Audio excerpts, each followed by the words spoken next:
The Mystery of Dyatlov Pass, a glimpse into the darkness. The Dyatlov Pass incident remains one of the most terrifying and mysterious stories of the 20th century, still puzzling researchers to this day.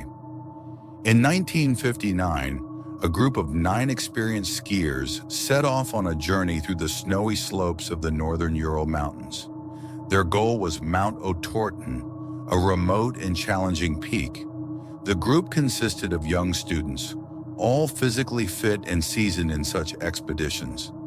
But this trek would prove fatal. All the members of the group died under horrifying and bizarre circumstances that remain a mystery. No one has been able to explain what caused them to flee their tent in the middle of the night, only to perish in the freezing wilderness. The disturbing details of the tragedy have added to the spine-chilling aura surrounding this incident. The expedition began in January 1959. Led by Igor Dyatlov, the group was in high spirits. Diaries and photographs captured in the early days of the trip reveal a sense of camaraderie and calm as they navigated the harsh landscape. They climbed mountain ridges, braved freezing winds and snowstorms, but continued onward confidently. The last photo taken by the group shows smiling faces against a backdrop of snow-covered peaks. It was their final day in safety. The next day, all traces of the group vanished, and weeks later, the world would be confronted with one of the most horrifying mysteries in mountaineering history. When the group failed to return on the scheduled date, their friends and families raised the alarm. On February 20th, a rescue mission was launched. What the searchers found at the group's last campsite exceeded their worst fears. The tent, which should have been a safe haven, was slashed open from the inside, as if the group had fled in sheer terror. They had abandoned the tent in a hurry, almost without clothing, some even barefoot, despite the temperature being well below -30 degrees Celsius. The first bodies were discovered hundreds of meters from the tent, near the edge of the forest. They were found in the snow, scantily dressed, as though they had frozen to death. All the bodies were found in strange poses, as if they were running from something invisible. Other bodies were found weeks later, buried under deep snow in a ravine. Some of the victims had severe internal injuries, fractured ribs and skulls, but with no external signs of trauma that could explain such damage. One woman had her tongue ripped out, adding an even more terrifying element to the tragedy. When the bodies were examined, traces of radiation were found on some of the victims' clothing. This discovery fueled numerous conspiracy theories. What could have been the source of the radiation? There were rumors of secret military experiments in the region, possibly linked to the deaths. The Ural Mountains were a testing ground for new weapons, but no concrete evidence has ever surfaced. Local residents also reported strange lights in the sky on the night the group disappeared. Some witnesses claimed to have seen bright orbs moving rapidly across the night sky, only to vanish behind the mountains. These accounts further fueled suspicions of military involvement. But what could have caused the group to suddenly abandon their tent in such a panic? Some theories suggest that the Dyatlov group may have encountered something ancient and malevolent, hidden deep within the mountains. According to the legends of the local Mansi people, the indigenous inhabitants of the Ural region, the mountains where the group ventured are considered sacred. They believed that spirits of their ancestors resided there, and any intrusion could awaken evil forces. The Mansi believed the group had crossed into forbidden territory, disturbing the balance between the living and the dead. Footprints found near the site of the tragedy were unlike human tracks. Some researchers speculated that strange creatures or even the mountain spirits themselves may have attacked the group. Another theory involves ancient shamanic rituals that might have been performed in the area. Some believe that the group, without realizing it, became victims of shamans who were protecting their sacred lands from intruders. These rituals may have summoned natural forces to eliminate those who ventured into forbidden areas. Of course, these are merely theories, but the bizarre nature of the incident leaves room for supernatural explanations. In the following years, the Dyatlov Pass incident became a global mystery. Researchers from both Russia and abroad have continued to investigate the case, but each new examination seems to raise more questions than answers. In 2020, Russian authorities officially concluded that the group's deaths were caused by an avalanche that forced them to flee their tent in a panic. However, this explanation does not account for many of the strange details. The radiation, internal injuries without external wounds, strange lights in the sky, and the unexplained condition of the bodies. In later years, even people who ventured to Dyatlov Pass after the tragedy have reported experiencing strange phenomena. In one case, a group of tourists who visited the site in 2019 disappeared for several days. When they were found, they could not explain what had happened, but were certain they had seen strange shadows following them in the mountains.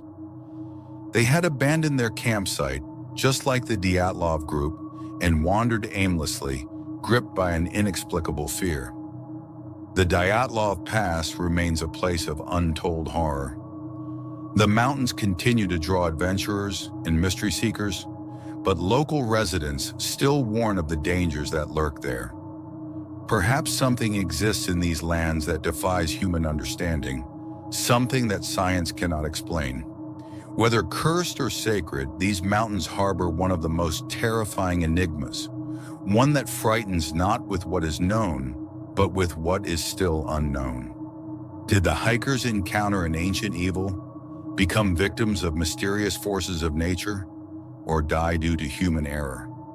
While investigators continue to search for answers, Mount Otter 10 is in no rush to reveal its secrets. The Shadow in Pripyat, the Unknown Operator. In 1986, after the Chernobyl nuclear disaster, thousands of people were forced to evacuate, abandoning everything in the exclusion zone. Pripyat, once a thriving Soviet city, quickly became a haunting monument to tragedy, frozen in time. It stands as a grim symbol of one of the worst industrial disasters in history. But besides the lingering radiation, Pripyat is said to hold something else. Something that terrifies even the most daring explorers who venture into its deserted ruins. In 1997, a small group of urban explorers, students from Kiev, decided to spend a few days in Pripyat, capturing documentary footage of the abandoned city. There were 4 of them, and they brought a camcorder, a map, and some spare batteries. Young and confident, they set off for Pripyat under cover of darkness, hoping to avoid security and make it into the exclusion zone undetected. The first night passed without incident. The group set up camp in one of the many abandoned apartment buildings, taking note of old Soviet newspapers and eerie, dust-covered furniture. They filmed everything they saw: the abandoned schools, a decaying amusement park, empty stores, and lifeless buildings. On the second night, they chose to stay in a high-rise once home to Chernobyl plant workers. Known among explorers as the Red House, the 9-story building had a reputation for strange occurrences. The group made their way to the 8th floor, where they found a relatively clean apartment and settled in for the night. But as the city lay silent, they began hearing something strange, footsteps echoing faintly down the dark corridor. They brushed it off, assuming it was just the sounds of an old building reacting to the night chill. One of the group members, Sasha, set up their camcorder in the hallway, leaving it to record overnight, hoping to capture any mysterious sounds or movements. In the morning, the camera was still recording. When they reviewed the footage back in their hotel room in Kiev, what they saw left them horrified. The footage showed the dark hallway, barely lit by moonlight, but at one point, the camera captured the shape of a man, slowly moving toward it. The figure was dressed in a Soviet-era jumpsuit with a hood pulled over his head, though faint light glowed from the empty sockets where his eyes should have been. The shadowy figure stopped directly in front of the camera, staring straight into the lens. The figure's face was mostly obscured, but it looked as though he was murmuring something, a quiet, almost inaudible whisper. Some of them thought it might have been another explorer roaming the same building, though they remembered seeing no one else on the night of their visit. Then upon closer inspection, they realized something chilling.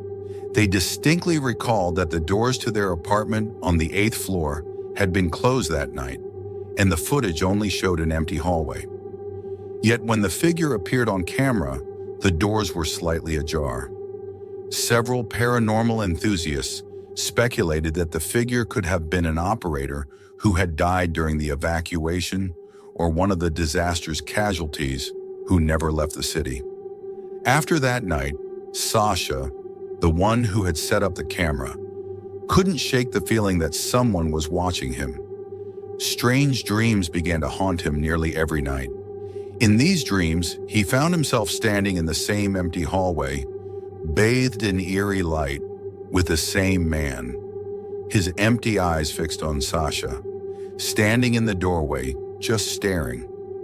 The other two members of the group stopped visiting the exclusion zone altogether, claiming that they couldn't get rid of an intense feeling of unease that followed them everywhere. One of them even sought the help of a therapist as he began to hear faint, whispering voices whenever he was alone. Each member described these whispers similarly, faint and indistinct, like radio static, with a single repeated word, come or return. Over time, this story turned into an urban legend among explorers who visit the Chernobyl exclusion zone. They refer to the unknown figure as the Chernobyl shadow.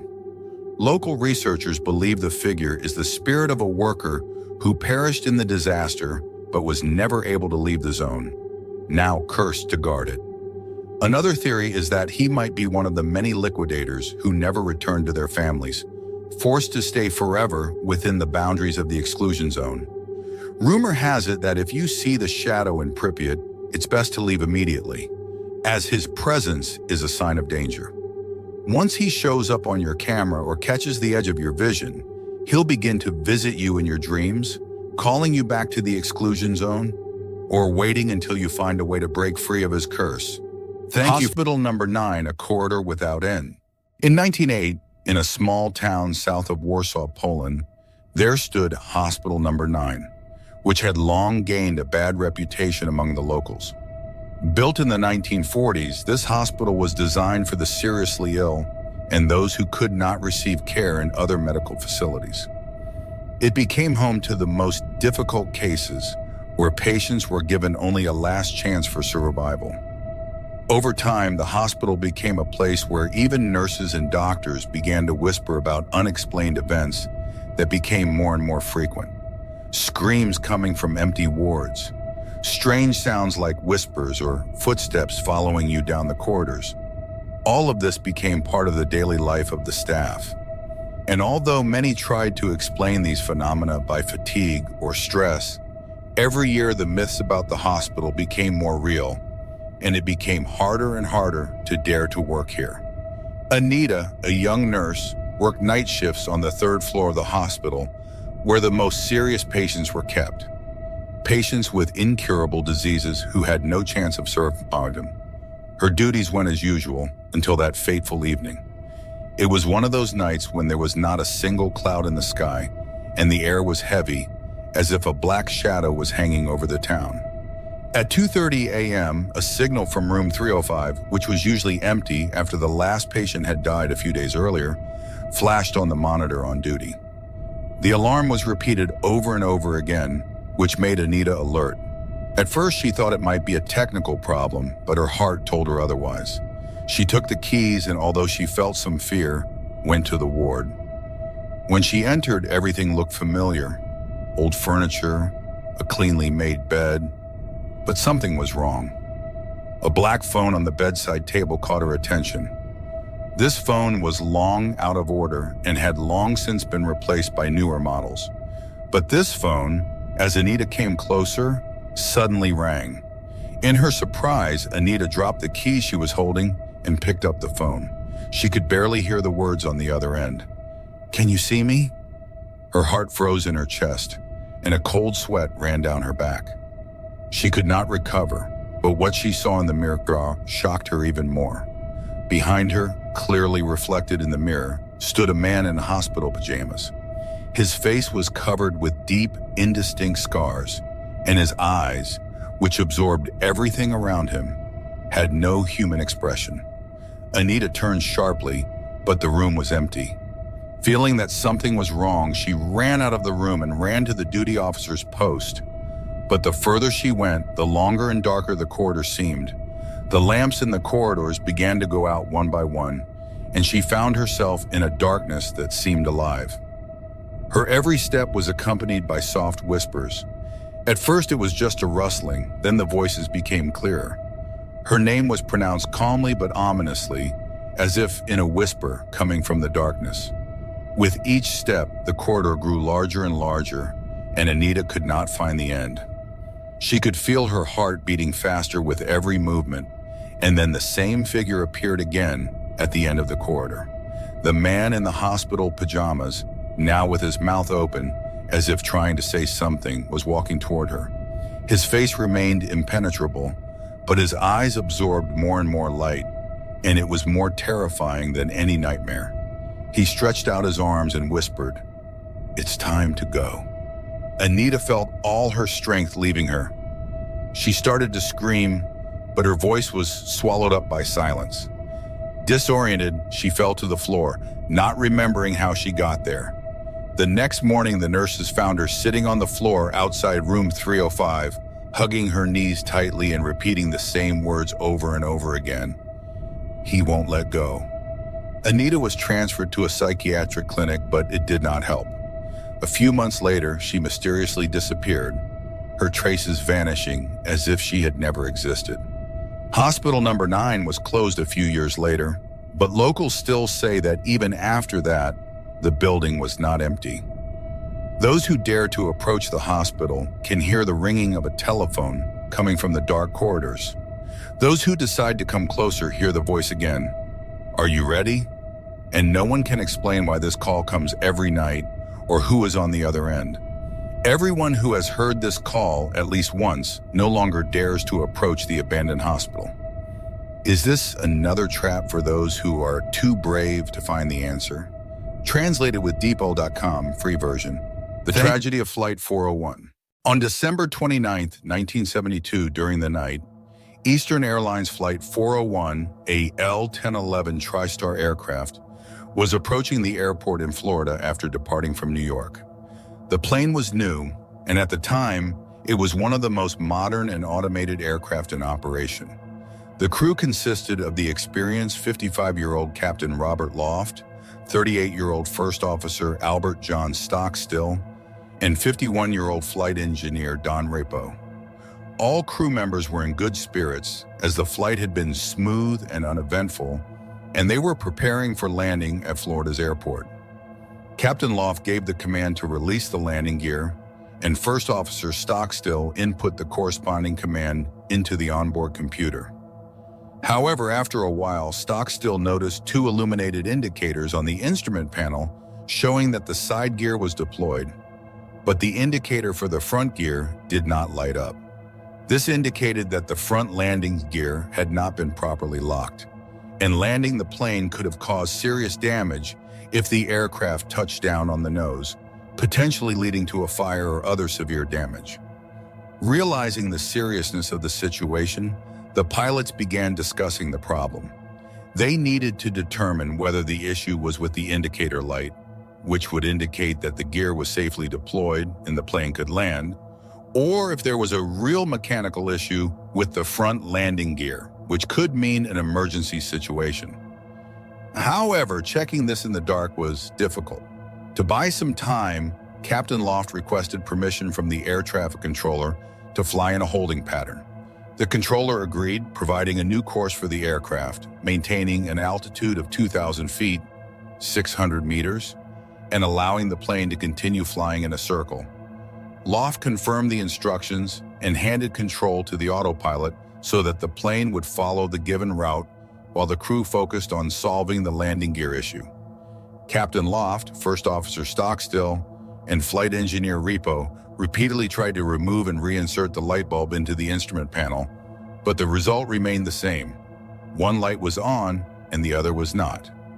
Then, the flight engineer descended into the maintenance compartment to take a look through a small window at the front landing gear. However, through the window, all he could see was the dark night, and nothing was distinguishable. Loft, sighing in frustration, remarked, "We're having all this trouble over a light bulb." At that moment, the autopilot disengaged. This happened because, during their manipulations with the light bulb, the pilot accidentally bumped the control yoke, causing the autopilot to turn off. The plane began to descend, and the crew did not notice because it was a dark night. There were no stars or moon visible, and the airport lights were far off. The entire focus of the crew was on the light bulb issue, so they didn't realize the plane was slowly descending.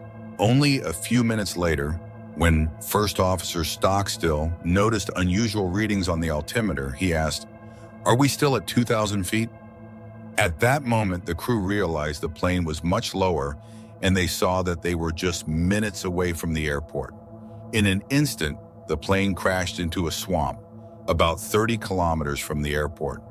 The crash resulted in the deaths of 9 people, including the entire crew: Captain Robert Loft, First Officer Albert Stockstill, and Flight Engineer Don Repo. 77 people survived. The National Transportation Safety Board, NTSB, concluded that the primary cause of the crash was human error. The crew became overly focused on a minor issue with the light bulb and failed to pay attention to the aircraft's control, relying on the autopilot. After a thorough investigation, it was determined that all of the landing gear was indeed properly deployed, and the issue was merely a burned-out light bulb costing just $12. If the crew had known this, they could have safely landed the plane in Florida and saved 99 lives. The mystical consequences of Flight 401. After the crash, Eastern Airlines decided to use parts from the wrecked plane on other planes in their fleet, including the L-1011 TriStar model. One of the most talked about planes became TriStar 318, on which many parts from Flight 401 were installed. This plane in particular became associated with the most supernatural events. Crew members started noticing unusual occurrences on other TriStar aircraft. Flight attendants and pilots reported feeling strange cold air and moisture in the cabin, as well as seeing hazy figures that would appear and disappear. Some flight attendants even reported seeing the ghosts of deceased crew members, Don Repo and Robert Loft. Later, even pilots began to report strange phenomena. On some occasions, voices resembling those of the dead colleagues would appear through the communication system in the cabin. Sometimes these spirits seemed to help save planes. For instance, during one flight, when a technical malfunction occurred, a flight engineer saw a figure in the airline's uniform quickly solving the problem, only to vanish shortly afterward. Later, it was discovered that this figure was Don Repo, whose parts from the wrecked plane had been used in the repairs of other aircraft.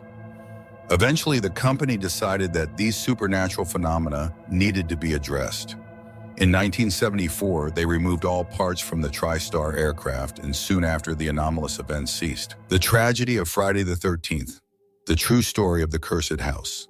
This story dates back to the Soviet Union era. In the house where it all happened, there lived an old woman known to the villagers for her reclusive nature and strange rituals. On the night of Friday the 13th, the 90-year-old woman died in terrible agony. Her neighbors claimed to hear unearthly screams echoing through the night. Before her death, she had bequeathed her house to her 20-year-old great-granddaughter on the condition that the young woman accept her supernatural abilities. Despite the eerie rumors surrounding her great-grandmother, the young heir and her family moved into the house shortly after her passing. However, the granddaughter never embraced the witch's powers, dismissing the whispers about dark magic as old superstitions. On the 40th day after the witch's death, tragedy struck. One day, a neighbor who lived across the street decided to meet the new family. She knocked on the door for a long time, but no one answered. Just as the woman was about to leave, the door creaked open by itself. She stepped inside, but the house was eerily empty. A strange chill filled the air, and the neighbor swore she heard faint whispers coming from the shadows. This mysterious occurrence repeated for several days. Determined to uncover the truth, the neighbor began asking other villagers if they had seen the family. But no one had. The entire village soon mobilized to search for the missing family. Despite their efforts, after a week of fruitless searching, the villagers gave up, leaving the mystery unsolved. That night, the neighbor couldn't sleep. She lay in bed, her thoughts racing, when suddenly she heard strange noises. A rhythmic tapping sound echoed in the silence. Looking out her window, she saw a shadowy figure entering the house of the missing family. Terrified, she rushed outside, clutching a lantern. As she approached the house, she saw the figure leap out of the window with inhuman speed and disappear into the darkness. Summoning her courage, the neighbor entered the house. What she saw froze her blood. Inside were the horribly mutilated bodies of the 3 family members: the husband, the wife, who was the great-granddaughter, and their child. All 3 had their eyes gouged out, and on every mirror in the house, the name of the old sorceress was written in blood.